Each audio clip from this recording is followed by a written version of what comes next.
What's going on, guys? This is Tower number 9 coming to you with another Star Wars Unlimited commentated gameplay video. Hopefully, I have fixed some of the resolution issues from earlier videos, so we're going to see if this indeed comes out higher quality. But yeah, today we have a video with several games of myself playing Luke Skywalker with an aggression build, fielding Tarkin Town against Boba Fett. With the Energy Conversion Lab. So I'm personally a fan of this aggression Luke. I built this to test out the new Green Squadron A-Wing card. Seemed really good, and I threw it together in this Luke build, and I'm trying it out. I think this one is a variation of my earlier build that was using some stuff recommended to me by Thork, so shout out to Thork. I'm going to lead off here by playing R2-D2, 1 cost, 1/4. When played or on attack, look at the top card of your deck. You may put it on the bottom of your deck, otherwise leave it on top. My opponent plays Colonel Yularen, a 2 cost, 2/3. When you play a command unit, including this one, you may heal 1 damage from your base. And so basically, my opponent has a Command Boba, which is a so that's a deck that can actually be It can be very quick to get into a strong spot if there's some ramp.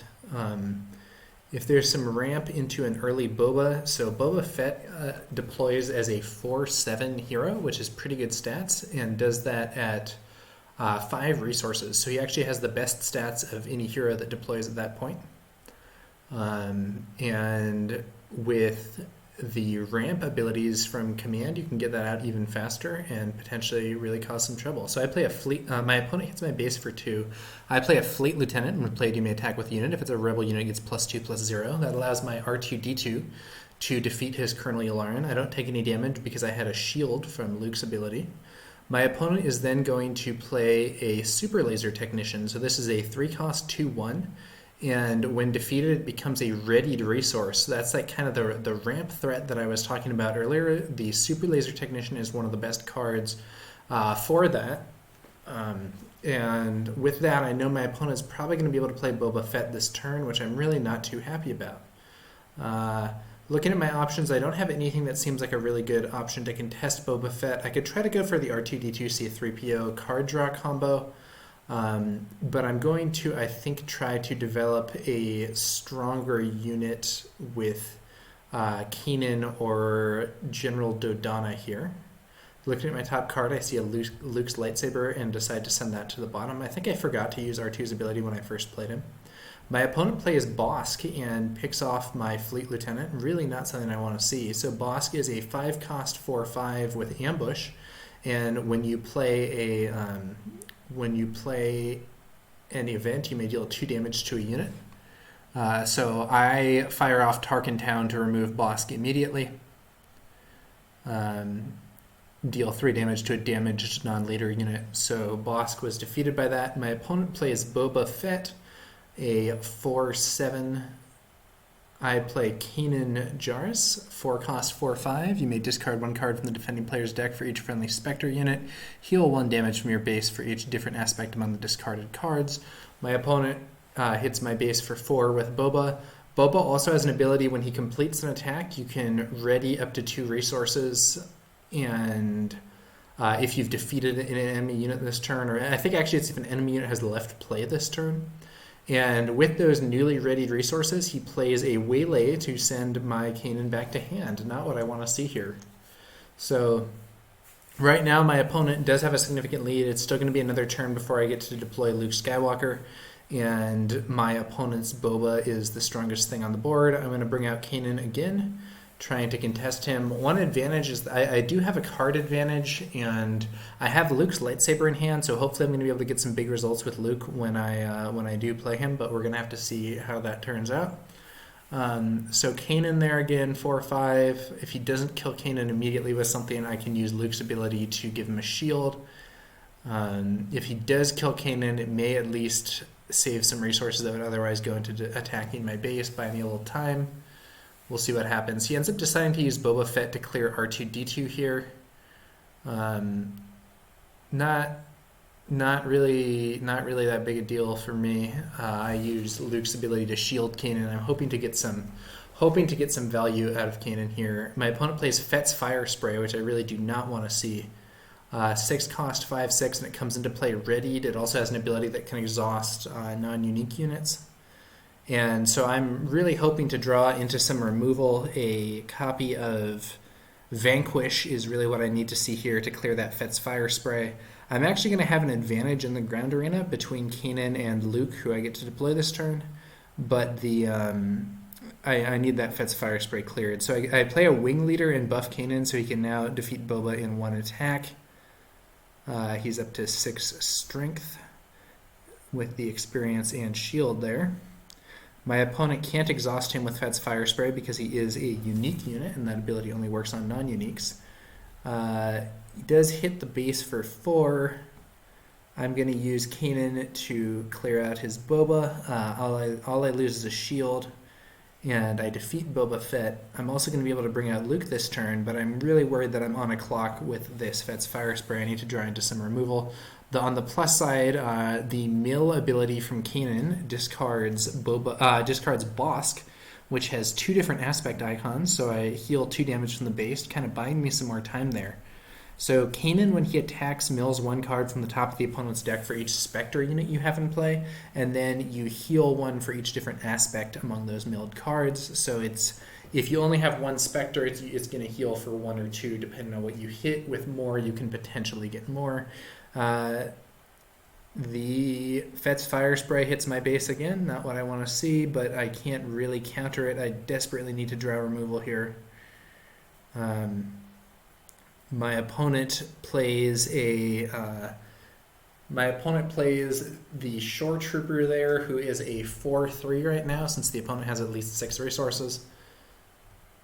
I'm going to use Luke to clear out the Shore Trooper and shield my Wing Leader.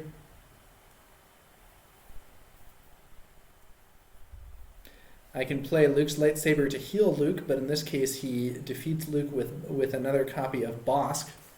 So even though he had already played 1 and then lost 1 to the mill, he had the 3rd copy, which is not something I'm super thrilled to see. I end up taking the initiative here. My thinking is that if I played out another unit, my opponent would have the initiative and could attack with Bosk first. This way I can attack with Kanan first, kill Bosk. Kanan will take some damage, but Kanan will also heal my base again. And unfortunately, I've once again missed the draw on removal. This time I only get to heal the base for 1 life. Unfortunately, I've once again missed the draw on removal to deal with that Fett's Fire Spray. I really, really need to see a Vanquish here.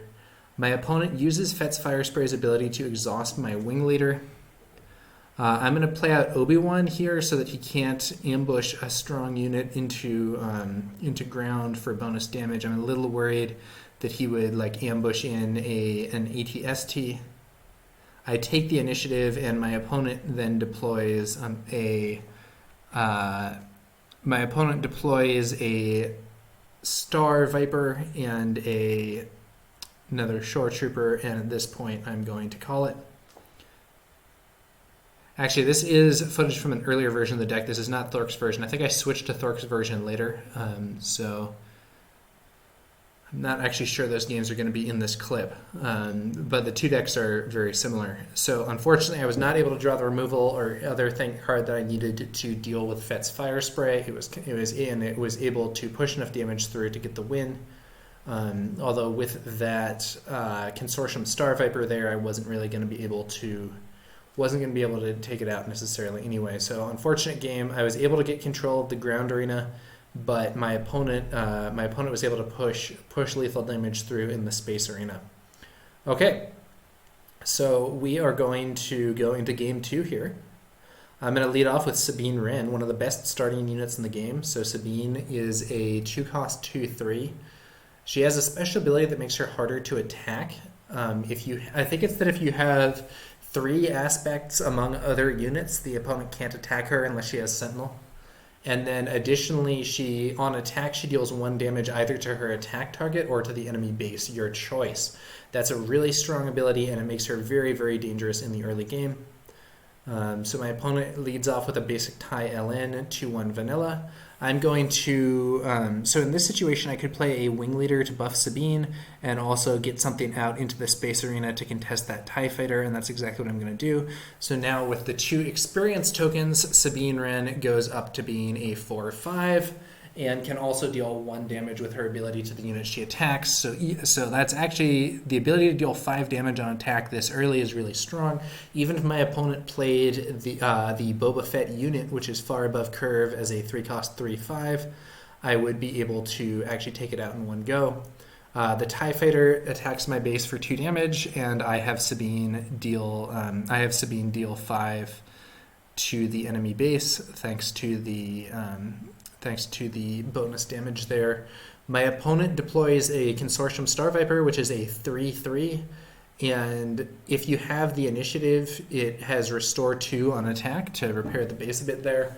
In this situation, I have my wing leader, and I'm going to try to trade the wing leader with the Star Viper using my Fleet Lieutenant, I believe, as that way I can clear out the stronger space unit and the one that has the restore threat, while also shoring up my ground arena with an extra unit and one that I'll be able to give a shield. So Fleet Lieutenant gets played, it makes a rebel unit attack and gives it +2. So the wing leader with the +2 attack is able to trade with the enemy Consortium Star Viper, and then I have a 3/3 there as well. My opponent brings out a Super Laser Technician using the Energy Conversion Lab to give it ambush, which means that it attacks Sabine immediately and dies. But the fact that it attacked Sabine means that my opponent now has an extra resource and will be able to play Boba Fett or deploy Boba Fett as a unit a turn early. I have Sabine just keep pushing damage to the enemy base here. My opponent deploys Boba and I take the initiative. And then Boba is going to hit Sabine. So this is interesting. He takes 4 damage in doing this, which means that my Fleet Lieutenant is now poised to potentially kill Boba. But we'll see. He also gets to ready up 2 of his resources. He then plays Boba Fett the unit, a 3-cost 3/5, and on attack, if it's attacking an exhausted unit that did not come into play this turn, it deals 3 damage on attack, which is very relevant here. So in this case, it likely means that I can swing and defeat his leader Boba with my Fleet Lieutenant, but then the unit Boba will be able to in turn kill the Fleet Lieutenant without taking any damage, because the 3 damage on attack ability will be enough to have lethal. So Fleet Lieutenant indeed defeats Boba. Pretty standard situation there, and just trying to get that cleared out. My opponent does have a board advantage, but I have some good removal and some good space units. I'm going to try to take control of the space arena and then bring out Luke to figure out what's going on in the ground arena. My opponent indeed uses unit Boba to kill the Fleet Lieutenant without taking damage. I bring out a restored Arc 170, 2-cost 2/3 with Restore 1. We'll trade favorably into that tie. My opponent hits my base for 2 damage with his tie. I have a shield token for my restored arc from Luke's ability, and then I'm going to bring out the Green Squadron A-Wing, which is a 2-cost 1/3 with raid 2, meaning that on attack it actually deals 3 damage. My opponent plays a Colonel Yularen, which heals his base for 1, and I bring out that Green Squadron A-Wing. And then my opponent also brings out the Seasoned Shore Trooper, which will heal for an additional 1 with Yularen's ability, and will also be a 4/3 at this point in the game, so very efficient unit. It starts off being a 2/3, but if you have 6 or more resources, it gets +2 power, becoming a 4/3 for only 2 resources. Very efficient trooper there. We're both resourcing here. I've now reached the point where I can deploy Luke, though, and I have a Mace Windu in hand that I'll be able to deploy shortly as well. Mace Windu can be a very impactful card. at clearing off a lot of smaller kind of chaff units, which is exactly what my opponent has right now. So I could be poised to do some major damage with Mace next turn.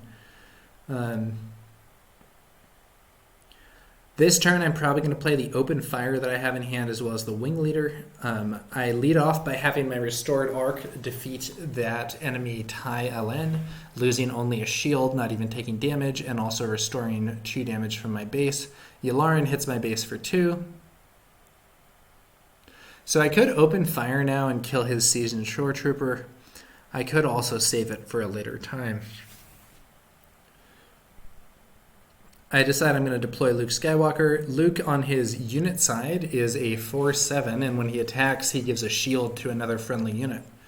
So very strong. Boba has the same stats as Luke and normally deploys a turn earlier than Luke does, but Luke's ability to grant shield tokens to your teammates can really become a big issue because other units getting buffed by those shields can be very strong. So my opponent sends Boba Fett to hit Luke here, inflicting 3 damage. So he's now set it up so that his seasoned shore trooper can defeat Luke with 1 attack. I decide that I'm going to counter that by playing the wing leader and buffing Luke by +2. So now the shore trooper, if it attacks Luke, will not have lethal because Luke has 2 more hit points. My opponent indeed throws the shore trooper into Luke. So Luke now, having taken 7 damage, only has 2 life remaining, but is the strongest unit on the field. I arguably should have used the open fire on that trooper instead of playing the wing leader, as that would have prevented Luke from taking the damage. I could have then played the wing leader afterwards and using the experience tokens killed his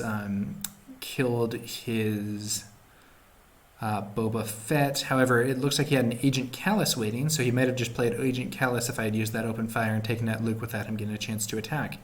Luckily, though, Luke and Callus trade. Callus is a 4/4 with ambush, and if another unique unit is defeated, you can draw a card. It's a very strong ability because many cards in this game are unique. And I'm just attacking the enemy base with my space fleet here, which has me in a pretty strong position. So I have, right now I have 7 damage per turn in space, +1 repaired to my own HQ, which means that my opponent is kind of on a clock. I'm going to win in 2 turns if nothing fancy happens. Additionally, I have Mace Windu, who's potentially going to do a lot of damage.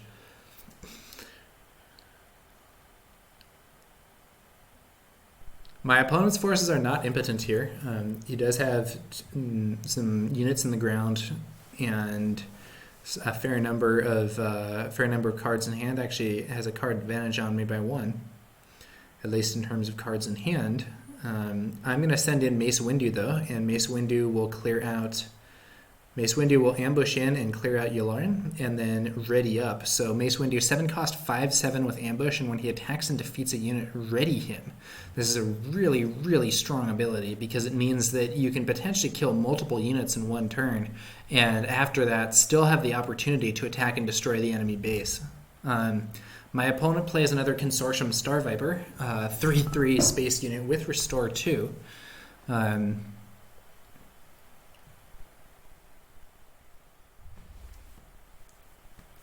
I can take out that Star Viper easily with my A-Wing, but I decided to have Mace Windu defeat his Boba Fett and then ready up again because he defeated another unit.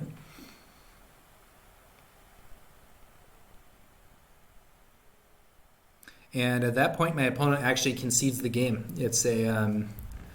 It is maybe a doomed-looking position with Mace Windu having taken control of the ground arena. My A-Wing is poised to eliminate his Star Viper in the space arena, and then I'm still actually going to have a bunch of damage. In fact, I think I actually had lethal that turn. I didn't even need to kill his Star Viper. I could have just gone 3, 4, 5, 7 damage from space, and then Mace Windu is another 5, so that's actually 12 damage, and that's the game.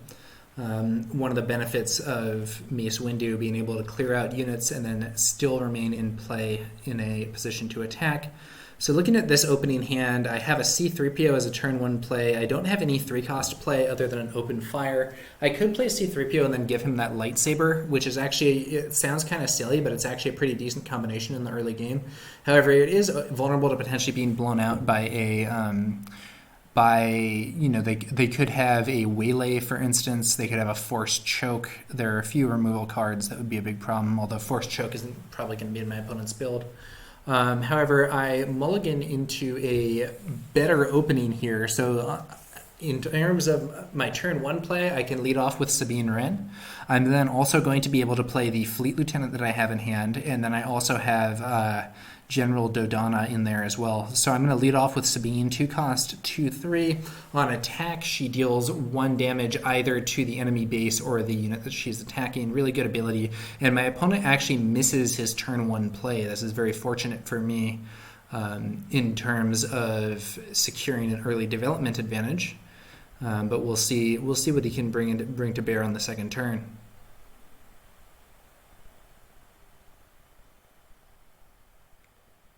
So my opponent does have the initiative here. We could conceivably see, some removal used on Sabine. A waylay would work at this point. He doesn't have the aggression aspect, so we're not going to see an open fire. It ends up actually being a super laser technician. So once again, my opponent is going to be able to get that ramping going. And I'm deciding, you know what? I'm gonna push damage at this point. We're going to bring out the Fleet Lieutenant and have Sabine attack the base. So that's going to be 5 total. So Sabine has 2 attack base plus 2 for the Fleet Lieutenant ability, and then her on attack ability deals 1 more to the base.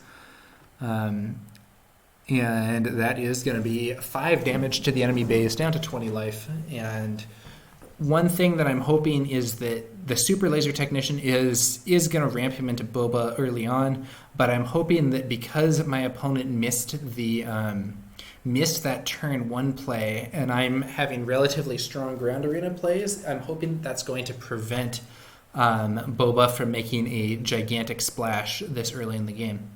So let's see what my opponent has. Going on here. I'm going to lead off with Sabine as the target of the Super Laser Technician. The Super Laser Technician, of course, loses to Sabine, but it does mean that he has that 5th resource, which will allow him to deploy Boba Fett. I'm going to play General Dodonna, a 4/4 who gives my other rebel units +1/+1. And both Sabine and the Fleet Lieutenant are rebels, so I now have a 3/4 and a 4/4. This does mean that I can potentially actually kill Boba Fett this turn if he ends up deployed, if both my units attack. However, my opponent still has 5 resources and more cards than me, so we're gonna see what happens there.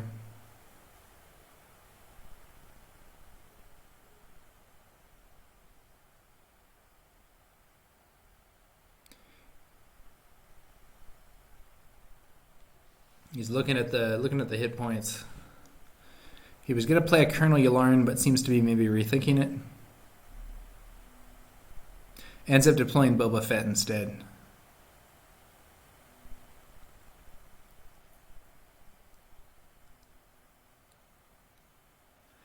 I'm going to send Sabine to attack the enemy base, dealing 4 damage because of the buff from General Dodonna. I'm figuring, I'd rather push damage to the base than focus on killing Boba at this point. I have some relatively strong options against him. And I'm not going to be able to kill him in 1 attack anyway. My opponent plays Overwhelming Barrage, though, one of the best cards in the game, giving Boba +2/+2 this turn, and allowing him to deal damage equal to his power spread out as he chooses among my units. So that's going to be 6 damage. He can use 1 of that damage to kill Sabine. He'll have 5 damage left over, and can then kill Dodonna and deal 1 damage to the Fleet Lieutenant. However, he actually opts to deal 2 to... I'm sorry, he needed 2 to Sabine thanks to Dodonna, but he does 2 to Sabine and actually 4 to the Fleet Lieutenant, leaves Dodonna alive. I think this is a minor error. So doing it this way means that his Boba ends up taking 4 damage from hitting Dodonna. If he had killed Dodonna and Sabine, he would be able to only take 3 damage from hitting the Fleet Lieutenant instead. And then with the extra resources that he gets from Boba having killed a unit, he actually takes down, deploys Colonel Yularen, healing the base for 1. Big play for my opponent this turn. Ended up being able to clear out my very strong ground arena that I had developed. Overwhelming Barrage really is one of the best cards in the game, and now my opponent has the advantage. I play a Open Fire, 3-cost event that just deals 4 damage to a unit and clear out his Boba Fett, but I'm still not going to be able to deploy Luke until next turn. I don't have any other units that I can deploy this turn, so my opponent's getting a bit of an advantage here. I do have a Mace Windu in hand. I won't be able to play it yet, but that might be the card that I need to do some major damage 2 turns from now. And at the very least, with the Wing Leader and Luke's lightsaber, I have some pretty good plays to synergize with Luke. The problem is my opponent hasn't spent any resources this turn and is going to have the opportunity to potentially develop the board further. So let's see what ZuhairGalaxy has to offer on this turn.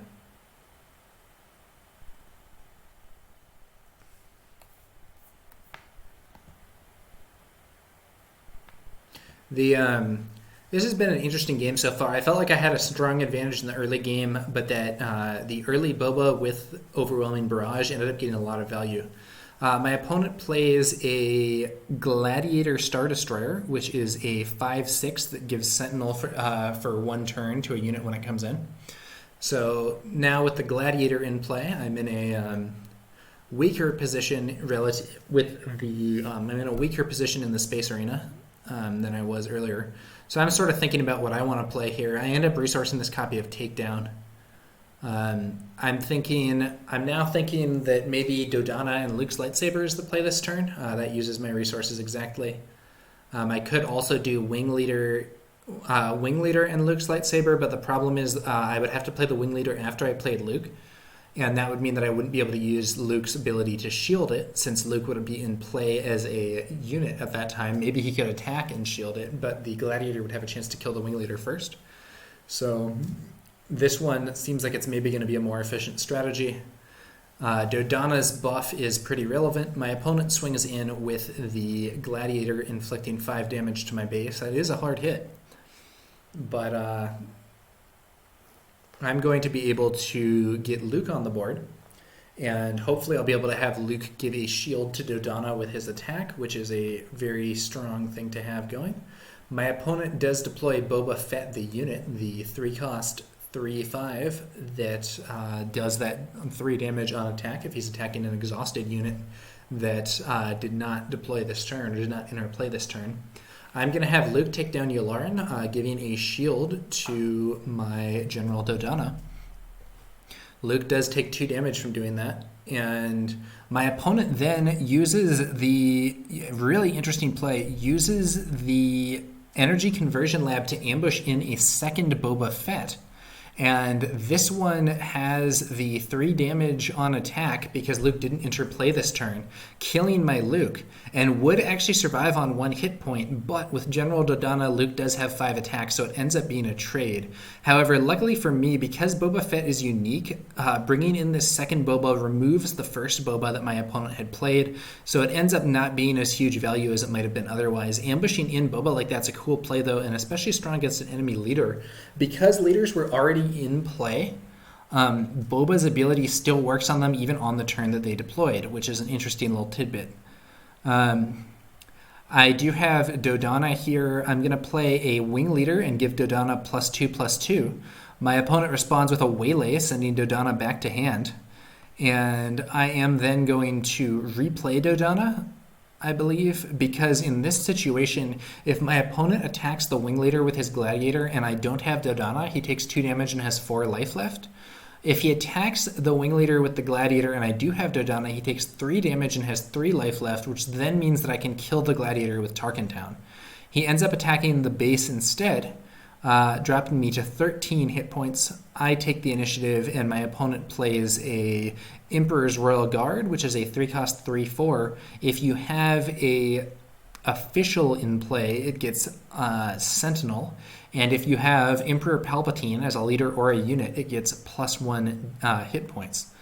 So in this case, though, he doesn't have Palpatine, which means that my Dodonna can attack and clear his Royal Guard. I resource Luke's lightsaber, which isn't going to get as much value now that Luke is dead. Dodonna clears the Royal Guard, taking 3 damage. I forget to put the damage on there, and my opponent does it for me. Well, thank you, Zuhair.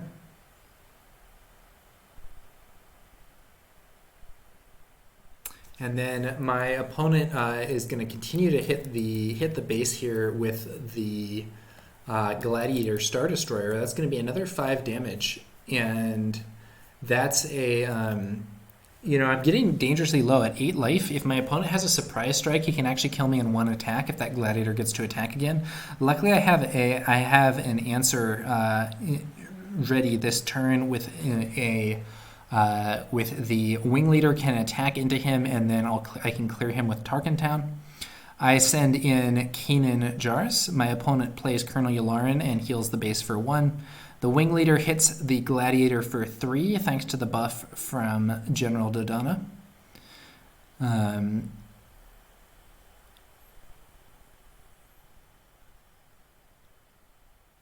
My opponent then plays Admiral Piet, an annoying unit, healing the base for 1 because Piet is a command unit. Piet's a 2-cost 1/4 and gives your units with 6 or more attack ambush, so that would allow him to potentially ambush in a powerful unit like an AT-ST.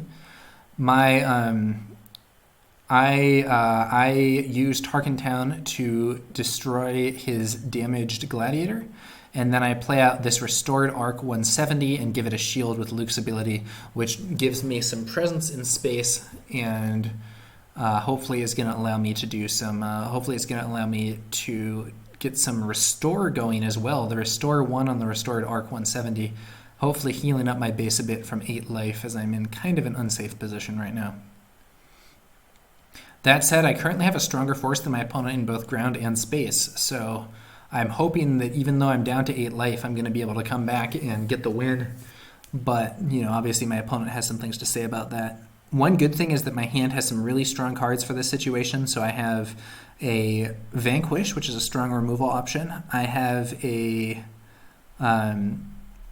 Vanquish is a strong removal option. Mace Windu is a strong removal option. Open Fire is a strong removal option. I have a lot of removal in hand, which is a good place to be in this situation where my force is probably stronger than his. I feel like almost no matter what he plays, I'll be able to control it. The exception is Relentless, which is a super difficult card to beat, but even if you played Relentless, I would be able to play Open Fire for no effect, and then follow it up with Vanquish to get the kill. I have Kanan take out Colonel Yularen. My opponent mills 1, and it heals my base for 1.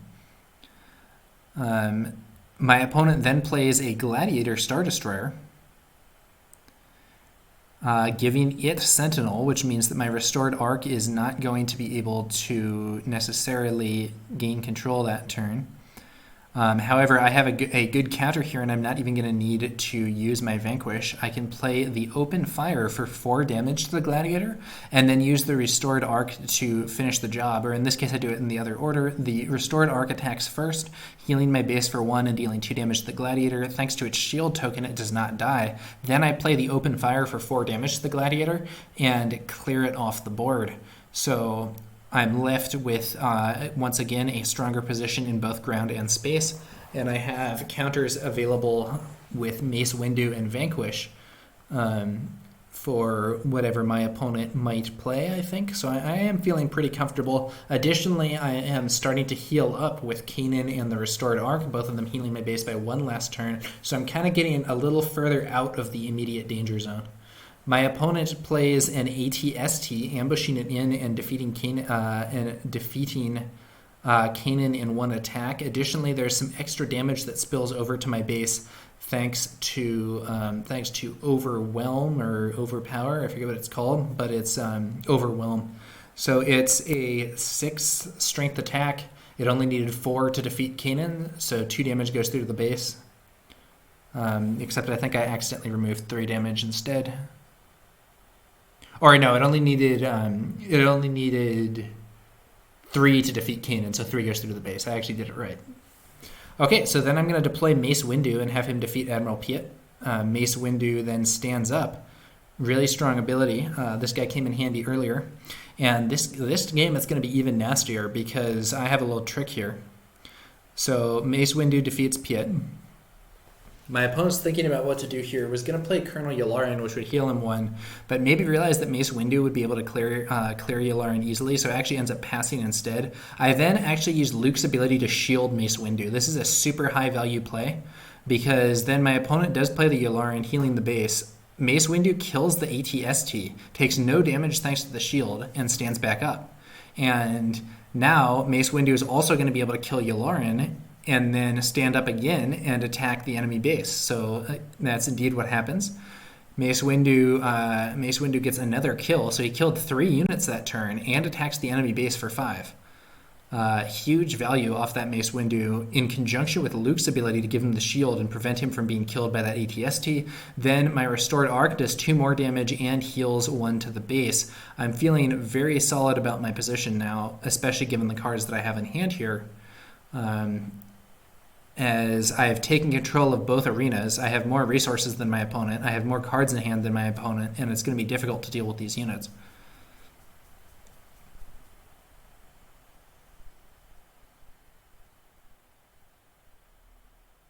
My opponent leads off actually by passing here.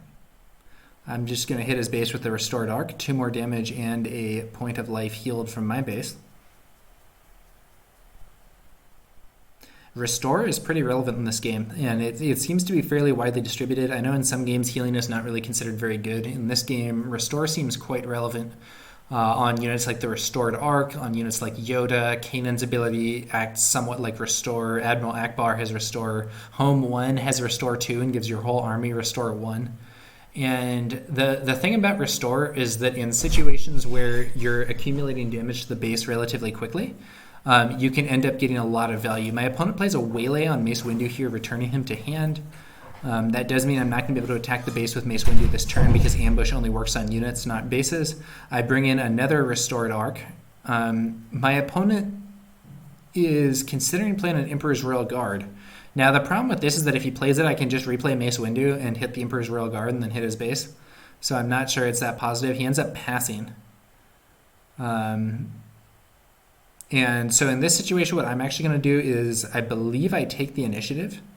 And by taking the initiative after someone passes, it just ends the turn. So that means he doesn't have a chance to play this Emperor's Royal Guard. He tries to do it, and I say no. And yep, the turn ended. And so even though I could have still played Mace Windu, I preferred to pass the turn to end it there and stand up my space units to swing into the enemy base again. And I have 2 copies of Mace Windu, I have 2 Vanquishes, I have a ton of resources. I'm going to use a Fleet Lieutenant to have one of my Restored Arcs attack for 4 damage, and I heal again. I'm now up to more life than my opponent. Fleet Lieutenant is a solid kind of building block card for a deck with a lot of rebels. 3 cost 3/3 is like okay stats for cost, a little below curve. You can get a 3 cost 3/4 with a decent ability. But 3 cost 3/3 with a really good ability is still quite relevant. My opponent plays Bosk and has Bosk ambush and kill the Fleet Lieutenant. I am then going to send in Mace Windu to ambush Bosk. So War of the Ambush units here, and Mace Windu ends up killing Bosk and stands up and is ready to hit the enemy base for 5. I can then do another 2 with my Restored Arc this turn, so not quite lethal, but my opponent does concede the game anyway. And it says Mace Windu to OP. Yeah, Mace Windu was a really big factor in my victories here in that set. Ended up going 2 and 3, losing the first one but winning the next 2. We did play some more games after that with me using the variation of the deck that Thork suggested with Yoda and It Binds All Things. Still not sure which of those I prefer, but I think I'm going to call it here. Just have that set of 3 for today's video. And yeah, that's going to do it for this one, guys. Thanks for watching, and I'll be back later with some more Star Wars Unlimited content. Also, one quick note, I am now writing monthly written content for the 5th Trooper blog. Fans of Star Wars Legion, which I actually have a lot of archived video content for on this channel, And Star Wars Shatterpoint also may be familiar with the Fifth Trooper. It's kind of a tabletop gaming fan site blog. They sell like tokens and other sorts of supplies. They have their own kind of ongoing campaign system that's compatible with Star Wars Legion. A lot of cool stuff from the Fifth Trooper.